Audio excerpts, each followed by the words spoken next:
দোয়া হাত তুলেও করা যায়, হাত না তুলেও করা যায়, যেভাবে আল্লাহরে ডাকেন তিনি শোনেন কিনা। আল্লাহর হাবিব বলতেন ইন্নাল্লাহা হাইয়ুন কারীম, আল্লাহ খুব লজ্জাশীল। আল্লাহ কি?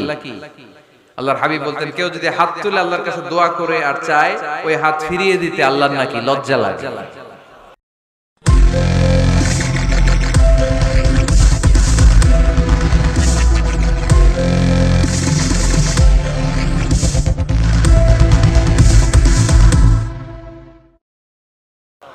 সুবহানাল্লাহ কইতে পারলেন না? আবার দোয়া যখন করবেন আল্লাহর নামগুলো উচ্চারণ করে দোয়া করবেন। আল্লাহর অনেকগুলো সুন্দর নাম আছে না নাই? ইন্নালিল্লাহি 99 ইসমা, আল্লাহর রয়েছে 99টা সুন্দর সুন্দর নাম। এই নামগুলো যে মুখস্থ করবে, নামের হক যেই ব্যক্তি আদায় করবে, তারে জান্নাতের মালিক বানায় দিবে কে? দোয়া যখন করবেন আল্লাহর আসমাউল্লাহিল হুসনা গুলো বলে বলে আল্লাহরে ডাকবেন। আল্লাহর একটা সুন্দর নাম আছে আর রহমান। কি নাম? মানে দয়ালু। রহমান মানে কি? দয়াময়। রহমান শেখালেন কোরআন, বানালেন ইনসান, শেখালেন বায়ান। দয়াময় রহমান শেখালেন কোরআন, বানালেন ইনসান, শেখালেন বায়ান। দয়াময় রহমান শেখালেন কোরআন, বানালেন ইনসান, শেখালেন বায়ান। সুবহানাল্লাহ পড়েন। দয়াময় মেহেরবান, তিনি রহমান। এজন্য দোয়ার শুরুতে তারা ডাকেন, বলেন ইয়া রহমান। সবাই পড়েন ইয়া রহমান, ইয়া রহিম, ইয়া গফুর, ইয়া গফফার, ইয়া সত্তার, ইয়া জব্বার। দোয়ার শুরুতে এই নামগুলো ধরে ধরে যদি আবেগ নিয়ে ভালোবাসা নিয়ে আল্লাহরে ডাকেন, দোয়া কবুল করে নিবে কে? এই দোয়ার মাঝখানে যদি এক ফোঁটা চোখের পানি ফেলতে পারেন কবুল হবে?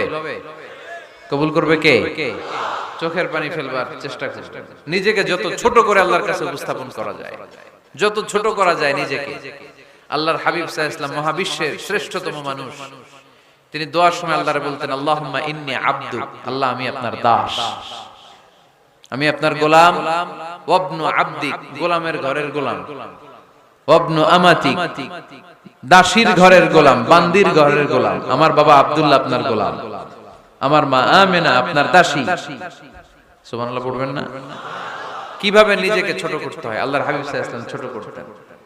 গুনার কথাগুলো স্মরণ করবেন, আল্লাহরে বলবেন আল্লাহ আমি ছাড়া তোমার অনেক বান্দা আছে, কিন্তু তুমি ছাড়া আমার আর কেউ নাই। ঠিক কি না? এভাবে যত ছোট করে নিজেকে উপস্থাপন করা যায় দোয়াতে, এই দোয়া কবুল করে নেবে কে? এরপরে সম্মিলিত যদি দোয়া হয়, যিনি দোয়া করবেন তার প্রতিটা দোয়ার পরে আমিন বলা সুন্নাহ। যদি কেউ দোয়া করে রব্বানা আতিনা ফিদ দুনিয়া হাসানাহ ওয়া ফিল আখিরাতি হাসানাহ ওয়া কিনা আযাবান নার, তখন সবাই কি বলবেন? আমিন। এরপরে দোয়ার পরে মুখের মধ্যে হাত দুইটা দিয়ে মাসে করা সুন্নাত। করেন তো? কারণ রাসূলুল্লাহ সাল্লাল্লাহু আলাইহি ওয়াসাল্লাম ইযা রাফা'a ইয়াদাইহি ফিদ দুআ লাম ইয়াহুত্তাহুমা ইল্লা মাসাহা বিহিমা ওয়াজহা। আল্লাহর হাবিব সাল্লাল্লাহু আলাইহি ওয়াসাল্লাম যখন দোয়ায় হাত তুলতেন, ওই হাত দুইটা মুখের মধ্যে মাসে না করে নিচে নামাতেন না। মুখ মাসে করেন তো? এই পদ্ধতিতে যদি আপনি দোয়া করেন, আল্লাহর কাছে প্রার্থনা করেন আর ফরিয়াদ করেন, আপনার দোয়া কবুল করবে কে? যখনই দোয়া করেন আপনার ডাকগুলো শুনে কে? তারপরে বিশেষ কিছু সময় আছে, বিশেষ কিছু মুহূর্ত আছে, ওই মুহূর্তগুলোতে দোয়া করলে দোয়া কবুল করে কে? এর মধ্যে একটা মুহূর্ত হলো তাহাজ্জুদের মুহূর্ত। কিসের মুহূর্ত? তাহাজ্জুদ পড়েন তো আপনারা? হ্যাঁ, এখন আওয়াজ নাই গলায়। পড়ি? ফজরের নামাজই পড়তে পারি না হুজুর, তাহাজ্জুদ কেমনে পড়ব? ومن الليل فتهجد به نافلة لك عسى أن يبعثك ربك مقاما محمودا। এটা এমন নামাজ, এই নামাজের পরে দোয়া করলে কবুল করবে কে? ওই মুহূর্তে আল্লাহ প্রথম আকাশে মনোনিবেশ করেন, ডাকতে থাকে কার কি লাগবে চাও। টাকা লাগবে টাকা দেব, সম্পদ চাও সম্পদ দেব, সম্মান চাও সম্মান দেব, বউ লাগলে বউ দেব, আছে না নাই? লাগবে না? এদিকে তো বেশিরভাগ অবিবাহিত মনে হচ্ছে। বিয়ে করো নাই কারা কারা দেখি? খাইছে। সবার তো বউ লাগবে দেখা যায়। আল্লাহর কাছে চাইবা, দিবে কে? দেয়ার মালিক কে? মনের বাসনা পূরণ করে কে? ওই আল্লাহর কাছে যেন আমরা চাই। বিয়ের কথা শুনলে সব সজাগ, আর ঘুমে ধরে না। এখন সজাগ জাতি, চাইতে হয়। যুবক ভাইরা চাইতে হবে আল্লাহর কাছে, নেককার স্ত্রী চাইতে হয়, নেককার সন্তান চাইতে হয়। তাহাজ্জুদের সালাতে যেন আল্লাহর আমরা বলতে পারি, আল্লাহ এমন জীবন সঙ্গিনী দাও, রূপবতী, গুণবতী, নেককার, যার সাথে দুনিয়াতেও থাকবো, জান্নাতেও থাকবো। ঠিক কিনা? এই দাম্পত্য জীবন কি শুধু দুনিয়ায়? আমার স্ত্রী আমার সাথে জান্নাতে যাক, আমি চাই কি চাই না?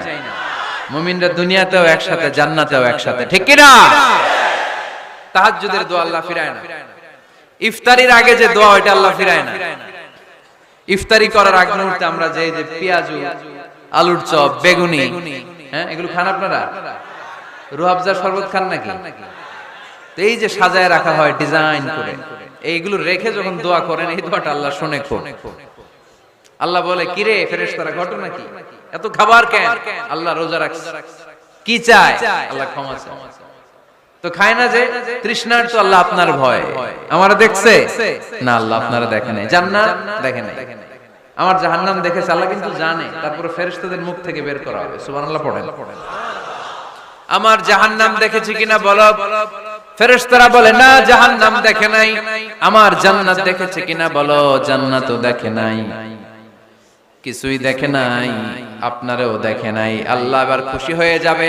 আমার খুশির জন্য আমার ভয়ে তৃষ্ণার্ত ক্ষুধার্ত সামনে খাবার হাত বাড়ালেই খেতে পারে, গ্লাসটা তুললেই পান করতে পারে, আমার ভয়ে খায় না। আমার ক্ষমা চায়, আমার কাছে ক্ষমা প্রার্থনা করে। এখন আমার বান্দা যা দোয়া করবে, বান্দার সব দোয়া আমি কবুল করে নেব। আল্লাহর ভালোবাসা সফট কর্নার খুব গ্রো করে, ঝুপঝুপে খুব মারতে হবে। ঠিক কিনা? সময় মতো কাজ করতে হবে। সময়ের 1 ফোঁট, অসময়ের 10 ফোঁট। সময় মতো 1 ফোঁটা দিলে যেই লাভ, অসময়ে 10 ফোঁটা দিলে ওই লাভ হবে না।